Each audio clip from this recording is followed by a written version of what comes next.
एक डॉन के सामने सारे मुस्लिम मुल्कों ने सरेंडर कर दिया।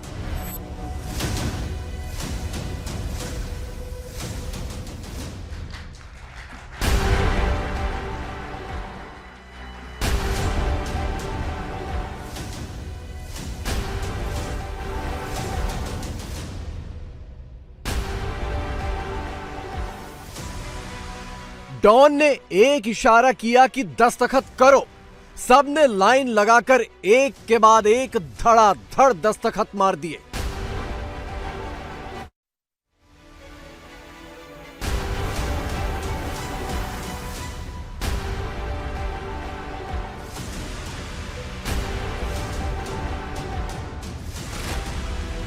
कतर, तुर्की, मिस्र, जॉर्डन, इंडोनेशिया, सऊदी अरब, यूएई और ट्रंप के फेवरेट फील्ड मार्शल वाले पाकिस्तान समेत कुल 11 मुस्लिम मुल्कों ने दावोस में ही डॉन को सलामी दे दी।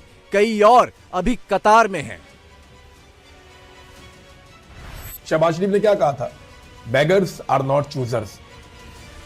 कि जो मांगने वाले होते हैं, फकीर होते हैं, उनकी कोई चॉइस नहीं होती। उन्हें जो हुक्म दिया जाता है मालिकान की जानिब से, उन्हें वो पूरा करना पड़ता है।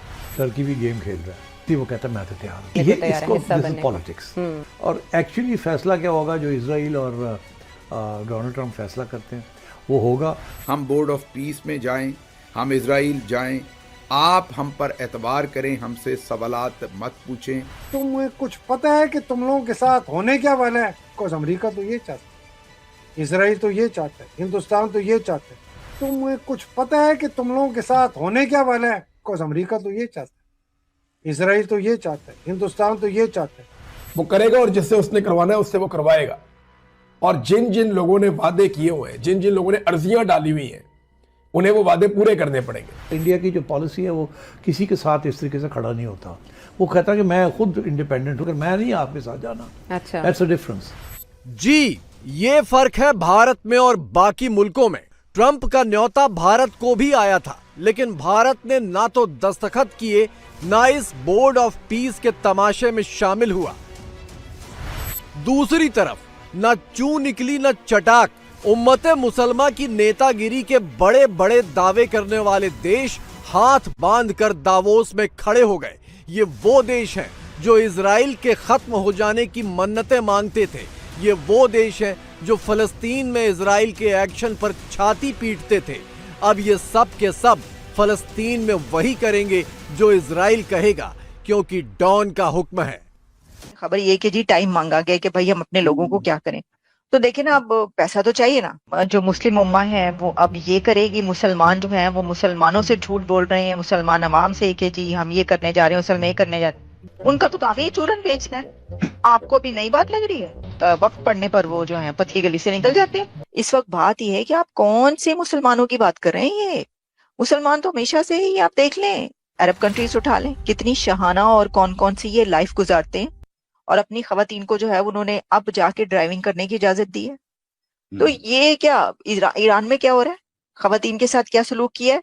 खामनाई बनता है दुनिया का सबसे बड़ा लीडर, सबसे पाकीज़ा और पता नहीं क्या क्या फरिश्ता, एंजल, उसने लड़कियों के साथ वहां पे क्या किया? अब देखा है ना, जान के लाले पड़ गए।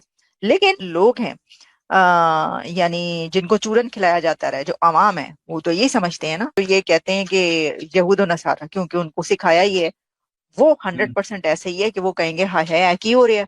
ये तो अपने आप जो है वो उनके उसमें जा रहे हैं। गाजा पीस बोर्ड के सदस्य बनने वाले मुस्लिम देशों में से कुछ खास पर नजर डालिए। कतर, ये वो मुल्क है जहां इजराइल के दुश्मन यानी हमास के बड़े बड़े आतंकी लीडर पनाह लेते रहे। तुर्की, ये वो मुल्क है जिसने हमास को कभी आतंकी संगठन माना ही नहीं। सऊदी अरब हमास को लेकर तटस्थ रहा। और पाकिस्तान तो वो मुल्क है जहां हमास के 7 अक्टूबर वाले नरसंहार के समर्थन में रैलियां निकली थी। लेकिन अब ये सब के सब उसी हमास के खिलाफ ट्रंप की छत्र छाया में एकजुट खड़े हैं। इन्होंने बड़े आराम से गजा में फौज भेजने का फैसला हुकूमत पे डाल दिया कि ये फैसला जनाब हुकूमत का होगा। दूसरा, जो पीस बोर्ड के अंदर जाने का फैसला, वो भी हुकूमत पे डाल दिया कि ये जो ज्वाइनिंग की है या शमूलियत की है, ये फैसला भी हुकूमत का है। गजा पीस बोर्ड में शमूलियत पे कोई इतना आसान काम नहीं, इन्होंने कर तो दिया, इनका ऑप्शन ही कोई नहीं था। शहबाज शरीफ ने क्या कहा था, बेगर्स आर नॉट चूजर्स, कि जो मांगने वाले होते हैं, फकीर होते हैं, उनकी कोई चॉइस नहीं होती, उन्हें जो हुक्म दिया जाता है मालिकान की जानिब से उन्हें वो पूरा करना पड़ता है। तो यही हुआ, जितने इन्होंने ट्रंप के जूते पॉलिश कर दिए थे, शू शाइन बॉय, जिस तरह ये आलमी सतह पे रिपोर्ट हो गए थे, जैसे जाके लंच के बाद आसिम मुनीर साहब ने डोनाल्ड ट्रंप को नॉमिनेट करवा दिया था अमन के नोबेल इनाम के लिए, तो उसके बाद ट्रंप को मना करना तो बनता ही नहीं था, जैसे वो ब्रीफकेस लेकर पहुंच गए थे। ये गाजा की मौजूदा हालात है। 2 साल से भी ज्यादा वक्त से जारी जंग के बाद हमास के कई बड़े बड़े आतंकी मारे जा चुके हैं। ट्रंप के युद्ध विराम के ऐलान के बाद इजराइल के बंधक या उनके शव हमास से लिए जा चुके हैं, लेकिन जंग अभी तक खत्म नहीं हुई। हमास के बाकी बचे आतंकी हथियार डालने को तैयार नहीं हैं, लिहाजा उनसे हथियार छीनने और सरेंडर करवाने या फिर सफाया करने की जिम्मेदारी ट्रंप ने इन्हीं देशों को दी है जो गाजा पीस बोर्ड के सदस्य बने हैं। डोनाल्ड ट्रंप तो क्लैरिटी के साथ आ रहे हैं कि जनाब मेरा ये गजा अमन बोर्ड है, इसके जरिए से मैंने हमास को गैर मुसल्लह करना नहीं होगा, सफाया कर दूंगा। और सफाया कौन करेगा, किससे करवाऊंगा, ये भी बता दिया। या पाकिस्तान की एस्टेब्लिशमेंट के टाउट्स, या पाकिस्तान की एस्टेब्लिशमेंट के सोर्सेज, या खुद पाकिस्तान की एस्टेब्लिशमेंट, वो लगातार इस बात पर बदलते कि नहीं डोनाल्ड ट्रंप ऐसा नहीं करेगा। ताड़ा फुप्पी का पुत्र है भाई, डोनाल्ड ट्रंप खुद कह रहे मैं ये काम करूंगा, आप कौन होते हैं ये कहने वाले कि वो नहीं करेगा? वो करेगा, और जिससे उसने करवाना है उससे वो करवाएगा। और जिन जिन लोगों ने वादे किए हुए हैं, जिन जिन लोगों ने अर्जियां डाली हुई हैं, उन्हें वो वादे पूरे करने पड़ेंगे। वादे नहीं पूरे करेंगे, इमरान खान मारेगा, क्योंकि साथ ही अमेरिका कहेगा इंसानी हकूक की पामालियां हो रही है पाकिस्तान में, पाकिस्तान के अंदर इंसानी हकूक की पामालियां बंद करें। साथ ही अमेरिका को याद आ जाएगा जनाब 2024 के इलेक्शन में धांधली हुई थी, फिर आपको री इलेक्शन में जाना पड़ेगा, इमरान खान आएगा, वो फैंटी लगाएगा। हर तरफ से ये फंस गए, बहुत बुरी तरह फंस गए, इनकी बचत नहीं है। इमरान खान को जेल में रखना है तो डोनाल्ड ट्रंप को राजी रखना है, ये इन्हें करना पड़ेगा। ट्रंप के गाजा बोर्ड के सदस्य बने मुस्लिम देशों में से इकलौता यूएई ऐसा देश है जिसने इजराइल में हमास आतंकियों के नरसंहार की खुलकर आलोचना की थी। यूएई ने इजराइल के साथ 2020 में डिप्लोमेटिक रिश्ते भी कायम कर लिए हैं। अब बारी बाकी बचे इन 7 देशों की है जो इजराइल को मानने से ही इनकार करते थे, लेकिन ट्रंप के गाजा पीस बोर्ड के जरिए अब ये भी इजराइल को सलाम ठोकेंगे। फलस्तीन का ये बहाना ही बना रहे हैं ना कि जी हम फलस्तीन का मसला जो है वो हल कराना चाहते हैं, यही बहाना बना रहे हैं, और हम इसलिए वहां पे जा रहे हैं, और गल्फ कंट्रीज भी सारे के सारे साथ मिल गए हैं। ये जो पूरे का पूरा प्लान है, मैंने इसके ऊपर रिपोर्टिंग की थी, ये इसराइल को मानने के लिए प्लान है, क्योंकि इसराइल किसी फॉरेन फोर्स को नहीं आने देना चाहता। पहली बात यह है कि अब्राहम अकॉर्ड को ज्वाइन करने का प्लान है, डायरेक्शन है इसराइल को तस्लीम करवाने की सऊदीया से, और सऊदीया कहते हैं पहले पाकिस्तान कर ले, और बाकी अरब ममालिक कहते हैं पाकिस्तान से करवा लो, इनको वहां पे भिजवा दो। ये चौकीदारा मुकद्दरा यला यला ये जो है ना जाना चाहते हैं, क्योंकि पाकिस्तान क्या, पाकिस्तानियों का ना पल्ले नहीं तेला थे, कर दी मेला मेला पाकिस्तान की फौज वाले, वो डॉलरों के पीछे गेम कर रहे हैं। मैं आपको बताता हूँ पाकिस्तानी फौजी क्या कहते हैं इसके ऊपर। लेकिन इजराइल ने बड़ा क्लियर अपनी पॉलिसी डायरेक्शन दे दी थी, और इजराइल और सऊदी अरब के साथ जो है वो रिलेशनशिप दोनों इजराइल, सऊदी अरब और पाकिस्तान दोनों माने, अब्राहम अकॉर्ड का हिस्सा बने, तब ये कहानी आगे। पीस बोर्ड वाले मुस्लिम देश जब गाजा जाएंगे तो क्या करेंगे? गाजा में तरक्की के रास्ते निकालेंगे, पुनर्निर्माण में हाथ बटाएंगे और हमास से हथियार छीनेंगे या उसका खात्मा करेंगे? और ये तीसरा टारगेट ही सबसे अहम है। तुर्की और पाकिस्तान की सबसे ज्यादा उम्मीद इजराइल से है कि वो खुद ही इन दोनों देशों को रिजेक्ट कर दे, तो ये अपने मुल्क में होने वाली फजीहत से बच जाएं। तुर्किया की जो वर्ल्ड इकोनॉमिक फोरम के प्लेटफॉर्म के ऊपर शिरकत थी, उनके वज़ीर ख़ारिजा ने कहा है कि हम आर्म्ड फोर्स भेजने के लिए तैयार हैं। इजराइल ने बेशक उस पर एतराज़ कर दिया। किसी स्टेज पे क्या ISF का हिस्सा तुर्की बन सकता है? टर्की भी गेम खेल रहा है।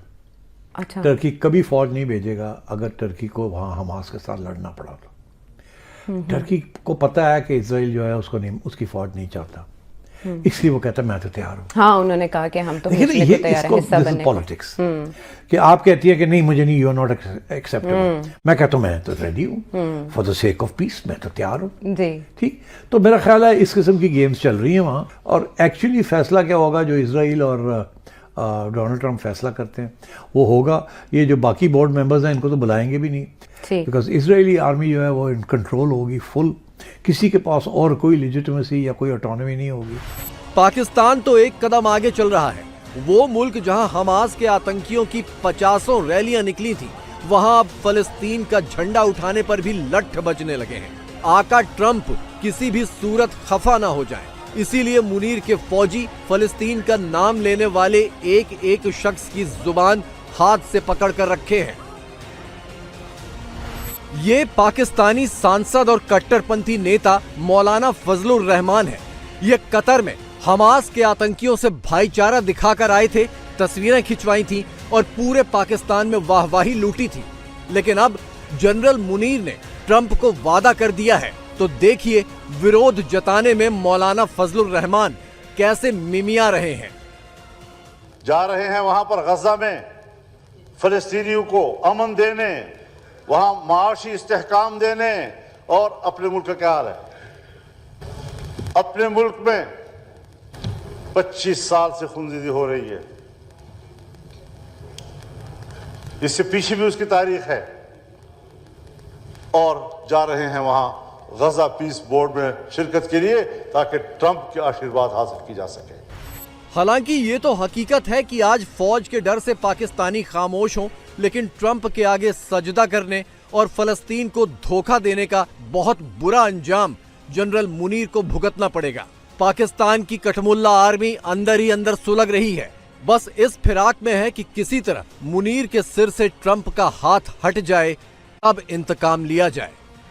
क्या से मुनीर एक दिन आ सकता है वो कि बेकाबू एक मॉब जो है वो तुम्हारी बीवी को उसके बालों से घसीटते हुए उसको आर्मी हाउस से निकाल के, अल्लाह माफ करके, उसके साथ क्या करे, तुम्हारे साथ क्या करे, तेरी औलाद के साथ क्या करे, तेरी बेटियों के साथ क्या करे, तेरे दामादों के साथ क्या करे। ये सारे जर्नैल जो बड़े धन धनाते फिरते हैं गाड़ियों में, आगे हूटर, पीछे हूटर, दाएं हूटर, बाएं हूटर, तुम्हें कुछ पता है कि तुम लोगों के साथ होने क्या वाला है अगर तुमने इस मुल्क को संभलने ना दिया और ये मुल्क अफरा तफरी और खाना जंगी में गिर गया। बिकॉज अमेरिका तो ये चाहता है, इसराइल तो ये चाहता है, हिंदुस्तान तो ये चाहता है।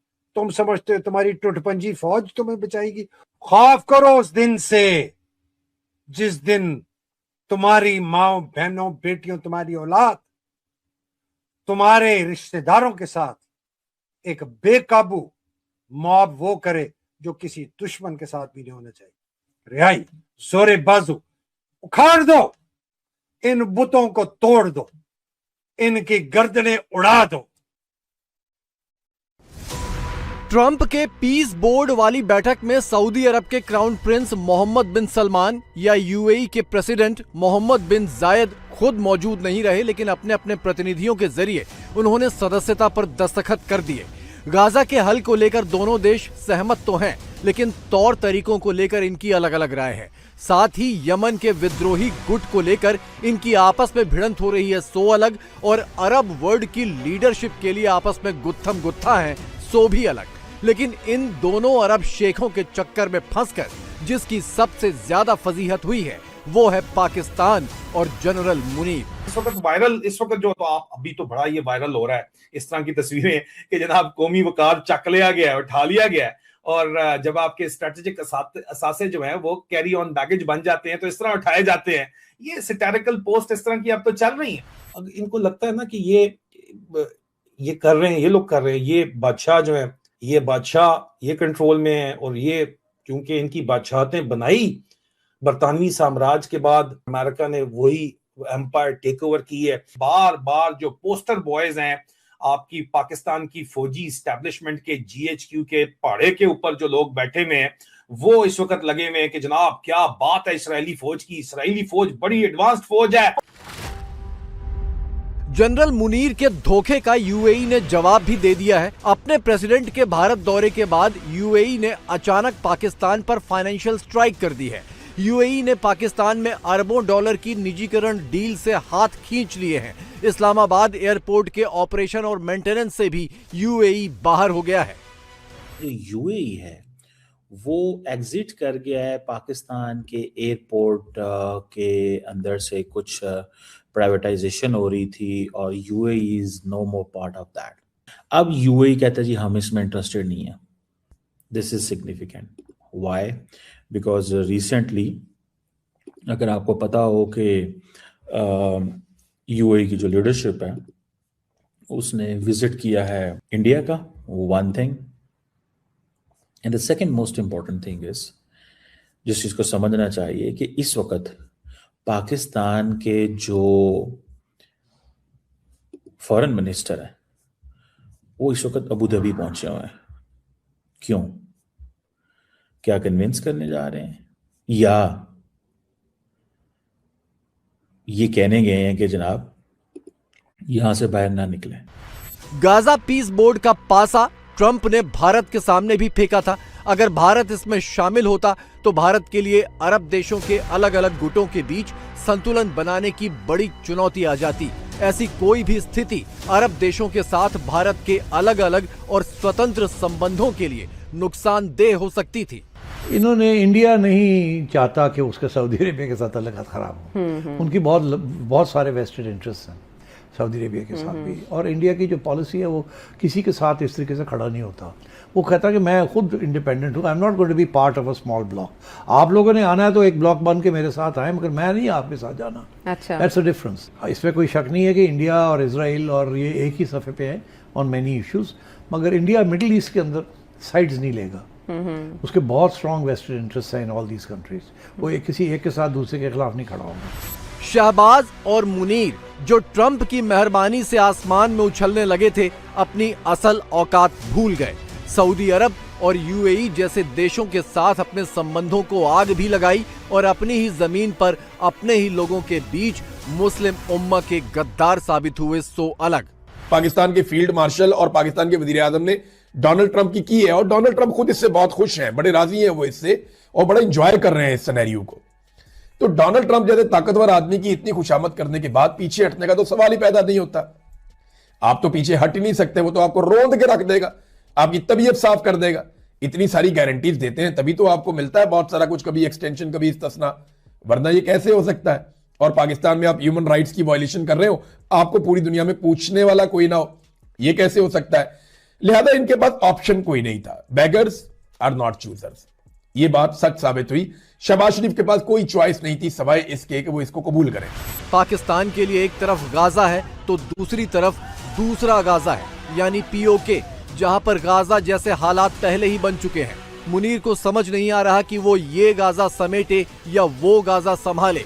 कुछ नहीं संभल रहा तो लोकल मीडिया को संभालने में पूरी ताकत लगाए दे रहा है। खबर रावलपिंडी से, जहां पर डीजी आईएसपीआर ने पाकिस्तानी सहाफियों के साथ इंटरेक्शन की है। इस इंटरेक्शन की हाईलाइट ये है कि हम रियासत हैं, हम पर एतबार करें, हम बोर्ड ऑफ पीस में जाएं, हमें मुसल्ला करें, आप हम पर एतबार करें, हमसे सवालात मत पूछें।